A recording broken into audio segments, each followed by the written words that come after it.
ሰላም እንዴት ሰነበታችሁ የዘጠነኛ ክፍል ተማሪዎች እና ያው የዘጠነኛ ክፍል ጂኦግራፊ ትምህርት ከሰራው በጣም ቆይቻለሁ። ሁለተኛ ሴሚስተር ከሆነ በኋላ ምንም አይነት የዘጠነኛ ክፍል ፖርሽንን አልሰራሁም እና ዛሬ በአዲስ ዩኒት ተመልሰናል። ዩኒት 4 ስለ ፖፑሌሽን ኤንድ ዴሞግራፊክ ካራክተሪስቲክስ ኦፍ ኢትዮጵያ የሚለው ነገር እናያለን። ዴሞግራፊክ ካራክተሪስቲክስ ስንል የአንድ ሀገር ፖፑሌሽኑ ያለው በእድሜ፣ በኤጅ፣ በሴክስ፣ በሪሊጅን በተለያየ ነገር ከፍለን የምናየው ከሆነ ያ ዴሞግራፊክ ካራክተሪስቲክስ እንለዋለን ማለት። ስለዚህ ነገር በአጠቃላይ የሚያጠና ነው ማለት ነው ዩኒት 4። ዩኒት 4 ላይ የተለያዩ ሜን ኮንተንቶች አሉ። ከነዚህ መካከል የመጀመሪያው ምንድነው ማለት ነው? ሜን ኮንተንቶቹ ውስጥ የመጀመሪያው ኮንሴፕት ኦፍ ሂውማን ፖፑሌሽን ነው። ሁለተኛ ትሬንድስ ኦፍ ፖፑሌሽን ግሮዝ ኢን ኢትዮጵያ፣ የኢትዮጵያ ፖፑሌሽን ግሮዙ ከድሮ እስካሁን ያለበት ምን ይመስላል የሚለው ነገር ነው። ፖፑሌሽን ኮምፖዚሽኑ የሴትና የወንድ በኤጅ ኮምፖዚሽን ምን ይመስላል የሚለው ነገር፣ በቦታ ከአንድ ክልልና ከአንድ ቦታ ያለው ፖፑሌሽን ዲስትሪቢዩሽኑ ምን ይመስላል የሚለው ነገር እናያለን። ሌላኛው አርባን ኤንድ ሩራል ሴትልመንት ፓተርን፣ የኢትዮጵያ አርባንና ሩራል ሴትልመንት ፓተርን ምን አይነት ፓተርን ነው ያላቸው፣ የሩራሉ ያለው አርባን እንትኑ ምን አይነት ፓተርን ነው፣ ሊኒየር ነው፣ ክላስተር ነው የሚለው ነገር በተጨማሪ እሱንም ሜን ኮንተንት ኦፍ የዩኒት 4 ሜን ኮንተንት ነው ማለት ነው። ሌላኛው ሄልዝ ኤንድ ዲዚዝ ኢን ሃይላንድ ኤንድ ሎውላንድ ኦፍ ኢትዮጵያ፣ በኢትዮጵያ በሃይላንድ እና በሎውላንድ ኤሪያ ላይ ያለው የጤና ሁኔታ ምንድን ነው የሚለው ነገርም በተጨማሪ የምናየው ይሆናል ማለት ነው። በመጨረሻ ሌላኛው ኢምፓክትስ ኦፍ ፖፑሌሽን ግሮዝ ኦን ሰስቴይነብል ዴቨሎፕመንት፣ በሰስቴይነብል ዴቨሎፕመንት ላይ የፖፑሌሽን ግሮዝ ኢምፓክቱ ምንድን ነው የሚለው ነገርና ላንጉዌጅ ኤንድ ኦሪጂን ዳይቨርሲቲ ኢን ኢትዮጵያ የሚለው ነገር በመጨረሻ እሱን እናያለን ማለት ነው። ያው ሃይላይቱን የምናየው ዩኒት 4 ብዙም ዩኒት 4 ላይ አንቆይም ማለት ነው። በመጀመሪያ ስለ ኮንሴፕትስ ኦፍ ፖፑሌሽን ሂውማን ፖፑሌሽን የሚለው ነገር እናያለን ማለት ነው። ኮንሴፕትስ ኦፍ ሂውማን ፖፑሌሽን in the previous grade you have already learned different aspects of population among which the world population trend, characteristics, distribution, growth, ፓተርን፣ እነዚህ ሁሉ በአጠቃላይ በፕሪቪየስ ክላሳችን ወይም ደግሞ ከዚህ በፊት ባለው ክላሳችን ላይ ተምረን የመጣናቸው ናቸው ማለት ነው። this section focus on the human population፣ ይሄኛው ሴክሽን ወይም ደግሞ ይሄኛው የክፍል ደረጃ ሞር ፎከስ የሚያደርገው ምን ላይ ነው ማለት ነው? human population and the important study of human population ማጥናታችን ጥቅሙ ምንድን ነው የሚለው ላይ ኮንሰርን ያደርጋል ማለት ነው።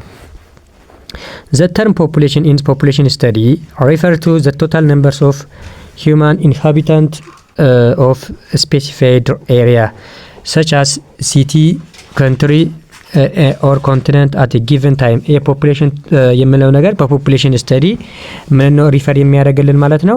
የአንድን ቦታ ወይ ነው የነምበር ኦፍ ሂውማን ፖፑሌሽን የሂውማን ፖፑሌሽን ነምበር በምን ስፔሲፋይድ በሆነ ኤሪያ በአንድ ቦታ ላይ ያለ፣ ለምሳሌ በሆነ በሲቲ ሊሆን ይችላል፣ በሆነ ሀገር ሊሆን ይችላል፣ በሆነ ኮንቲነንት ሊሆን ይችላል እና ደግሞ በሆነ ጊቭን ታይም ላይ ምን ያክል ፖፑሌሽን አለ ነምበሩ ቶታል ነምበሩ የሚያሳየን ነው። ቶታል ፖፑሌሽን በአንድ ስፔሲፊክ ቦታ ላይ የሚኖር የሰው ቁጥር ነው፣ ያ ፖፑሌሽን ይባላል ማለት ነው። Human population has a matter of study for various academic discipline። ሂውማን ፖፑሌሽን የምንለው ነገር በተለያየ ቫሪየስ ዲሲፕሊኖች ላይ አካዳሚክ ዲሲፕሊኖች ወይም ዲሲፕሊን ማለት ሰብጀክት ማለት ነው። በተለያዩ ሰብጀክቶች ላይ ማተር ያደርጋል ማለት ነው። ለምሳሌ ወይም ደግሞ ይጠናሉ። ለምሳሌ በጂኦግራፊ፣ በባዮሎጂ፣ በሶሺዮሎጂ፣ በሜዲካል ሳይንስ፣ በሂስትሪ በእነዚህ ሁሉም ላይ ዋነኛ ማተር ከሚያደርጉበት ወይም በስፋት የሚያጠኑ ዲሲፕሊኖች ወይም ደግሞ ሰብጀክቶች ናቸው ማለት ነው። ኢን ጂኦግራፊ as well as there is separate branches that study about human population። ሂውማን ፖፑሌሽን የራሱን የቻለ ብራንች አለው በጂኦግራፊ ትምህርት ላይ ያ ሂውማን ፖፑሌሽን ይባላል። ወይም ደግሞ ፖፑሌሽን ጂኦግራፊ የሚባሉ ሁለት የተለያዩ ጥናቶች አሉ ማለት ነው። ኢት ኮንሰርንድ ሜይንሊ እነዚህ ነገራቶች ፖፑሌሽን ሂውማን ፖፑሌሽን እና ፖፑሌሽን ጂኦግራፊ የምንለው ነገር ሞር ኮንሰርንድ የሚያደርጉት ምን ላይ ነው ማለት ነው? ሜይንሊ ዊዝ ዘ ስፓሻል አናሊሲስ ኦፍ ሂውማን ፖፑሌሽን፣ የሂውማን ፖፑሌሽን ስፓሻል አናሊሲስ። ስፓሻል ማለት ቦታ ነው። በቦታ ምን አይነት አናሊሲስ ነው ያለው? ለምሳሌ ማዕከላዊ ኢትዮጵያ አካባቢ ላይ ምን አይነት ህብረተሰብ ነው ያለው፣ ምን ያክል በብዛት ምን ያክል ህብረተሰብ ነው የሚኖረው የሚለው ነገር፣ አፋር ላይ ደግሞ ያለው ፖፑሌሽን ምን አይነት ነው፣ ስፓርሲሊ ነው ዴንሲሊ ነው የሚለው ነገር ስለዛ የሚያጠና ሰብጀክት ነው ማለት ነው ፖፑሌሽን ጂኦግራፊ የምንለው ማለት ነው። ኢትስ ኦልሶ ኤምፋሳይዝ በተጨማሪ ምን ላይ ትኩረት ያደርጋል ማለት ነው? ስፓሻል አስፔክትስ ኦፍ ሂውማን ፖፑሌሽን ኤንድ ኢንተራክሽን ኤንድ ኢንተርዲፔንደንስ ቢትዊን ሂውማን ኤንድ ዘ ፖፑሌሽን ኤንድ ፊዚካል ኢንቫይሮንመንት። በተጨማሪ ደግሞ ሂውማን ፖፑሌሽኑ ያለው ኢንተርዲፔንደንስ ያለው ኢንተራክሽን ከኢንቫይሮንመንቱ ጋር ምን አይነት ኢንተራክሽን ነው ያለው የሚለው ነገር የሚያጠና ነው ማለት ነው። በአጠቃላይ ይሄ ሂውማን ጂኦግራፊ ወይም ደግሞ ፖፑሌሽን ጂኦግራፊ የምንለው ማለት ነው። The population, the human population is given a great emphasis and studied by the various disciplines including population geography. በተለያዩ ሰብጀክቶች በስፋት ፎከስ የሚደረግ ወይም ትኩረት የሚሰጠው የትምህርት አይነት ነው ማለት ነው።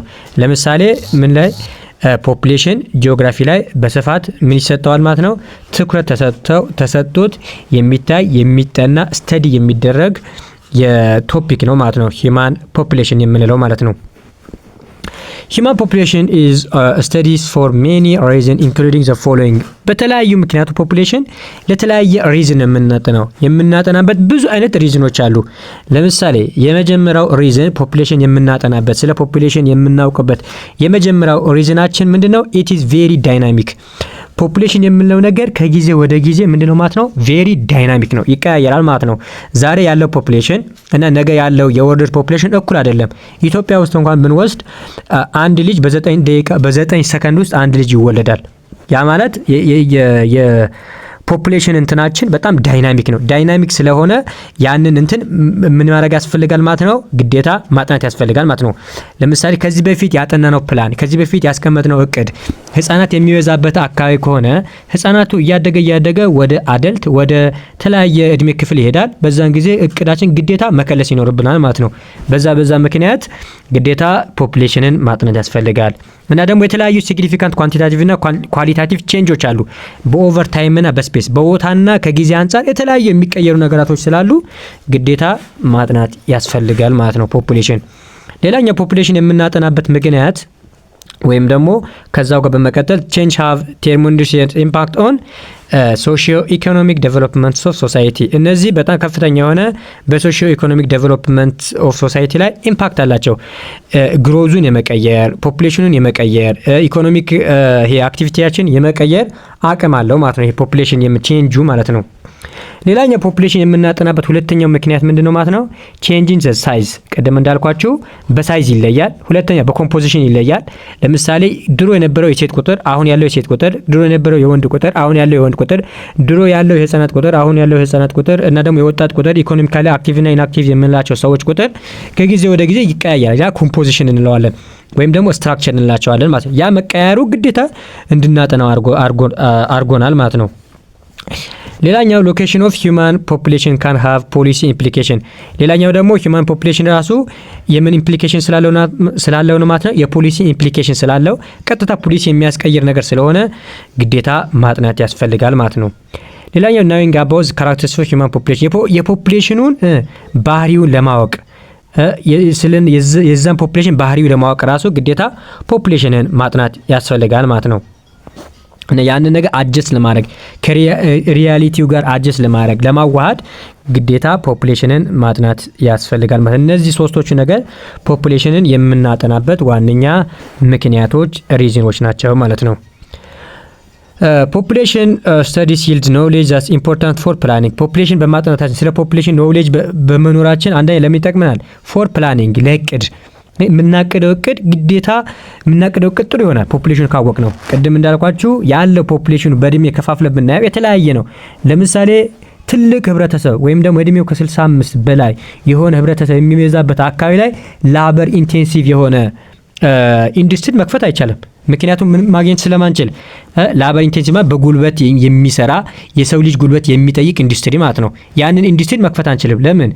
ወጣት ስለሌለ ማለት ነው። ወጣት ያለበት አካባቢ ላይ ደግሞ ላበር ኢንቴንሲቭ ነው፣ ካፒታል ኢንቴንሲቭ ኢንዱስትሪ አይከፈትም ማለት ነው። አሁን ምን ጠቀመን ማለት ነው? ለፕላኒንግ ይጠቅመናል ፖፑሌሽን ማጥናታችን ማለት ነው። ሌላኛው ፓርቲኩላርሊ ባይ ገቨርንመንት፣ ፓርቲኩላር ይሄን ነገር የሚያስፈልገው ለማን ነው? ለገቨርንመንት ነው ማለት ነው። ኢንፊልድ ሰቻዝ ለሄልዝ ለተቋማት ይሄ የጤና ተቋማት ለመገንባት ትምህርት ቤት ለመገንባት ሰው የሌለበት ቦታ ዝም ብለን ሄደን ትምህርት ቤት አንገነባም። ወይም ደግሞ ለምሳሌ ብዙ ህፃናት ካለ ግዴታ በዛ አካባቢ ቅድመ አንደኛ ትምህርት ቤት ያስፈልጋል ማለት ነው። ኤሌመንተሪ ትምህርት ቤት ያስፈልጋል ማለት ነው። ያንን ነገር ራሱ ለመስራት ግዴታ ስለ ፖፑሌሽንን ማጥናት ያስፈልጋል ማለት ነው። ሌላኛው ሃውሲንግ፣ ሶሻል ሴኩሪቲ፣ ለኢምፕሎይመንት፣ ኢንቫይሮንመንቱን ፕሪቨንት ለማድረግ ለነዚህ ነገር ፖፑሌሽንን ማጥናት ያስፈልጋል። ወይም ደግሞ ፖፑሌሽን ኖሌጅ ቢኖረን በጣም አሪፍ ነው ማለት ነው። Such studies also provided information needed to formulate government population policy. የገቨርንመንት ፖፑሌሽን ፖሊሲ ደግሞ የተለያዩ ኢንፎርሜሽንን ፕሮቫይድ ያደርጋል። ይሄን ጥናት 6 modify demographic trend in order to achieve economic and social objective. የሶሻል ኦብጀክቲቭ እና የኢኮኖሚ ኦብጀክቲቭ አቺቭ ለማድረግ ይሄን ነገር ማወቅ በጣም አስፈላጊ ነው ማለት ነው። ሌላኛው የመጨረሻው ምንድነው? the study of human population also necessary for development and social economic activity. ስለ human population ማጥናት ደግሞ ለምን አስፈላጊ ነው ማለት ነው? necessary for what? development and socio economic activity. ለሶሺዮ ኢኮኖሚክ አክቲቪቲ ለእድገታችን ግዴታ ስለ human population ማጥናት ያስፈልጋል። for example population the major source of labor force. ቅድም እንዳልኳችሁ population the major source of ምን labor force የላበር ፎርስ ዋነኛ ሶርሱ ምንድነው ማለት ነው? ፖፑሌሽን ነው ማለት ነው። በዛ ምክንያት ፕሮዳክቲቭ and net productive economic sectors such as agriculture, manufacturing, teaching, health service etc. moreover human population is main productive force and creator of material wealth. በአጠቃላይ የተለያዩ ኢንዱስትሪዎች ለመስራት አግሪካልቸር ለመስራት ለማስተማር ሄልት ሰርቪስ ለመስጠት ሁሉ የሰው ልጅ በጣም አስፈላጊ ነው ማለት ነው። This make the study of population extremely important for the overall socio-economic development of the country.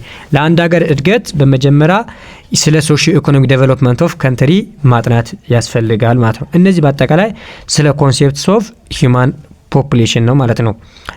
ለዛሬ ይሄን ካየን ያው የመጀመሪያ የሌሰን ስለሆነ በ9ኛ ክፍል ይሄን አክል ካየን ይበቃል። ቀጣይ ሰፋ ባለ ቪዲዮ እመለሳለሁ ለ9ኛ ክፍሎች እና እስከዚህ ሰዓት ላዳመጣችሁኝ በጣም አመሰግናለሁ። ቪዲዮ ከተመቻችሁ ላይክ በማድረግ ለቪዲዮ አዲስ የሆናችሁ ደግሞ ሰብስክራይብ እንድታደርጉ ስል በአክብሮት ጠይቃለሁ። መልካም ሰንብቱ።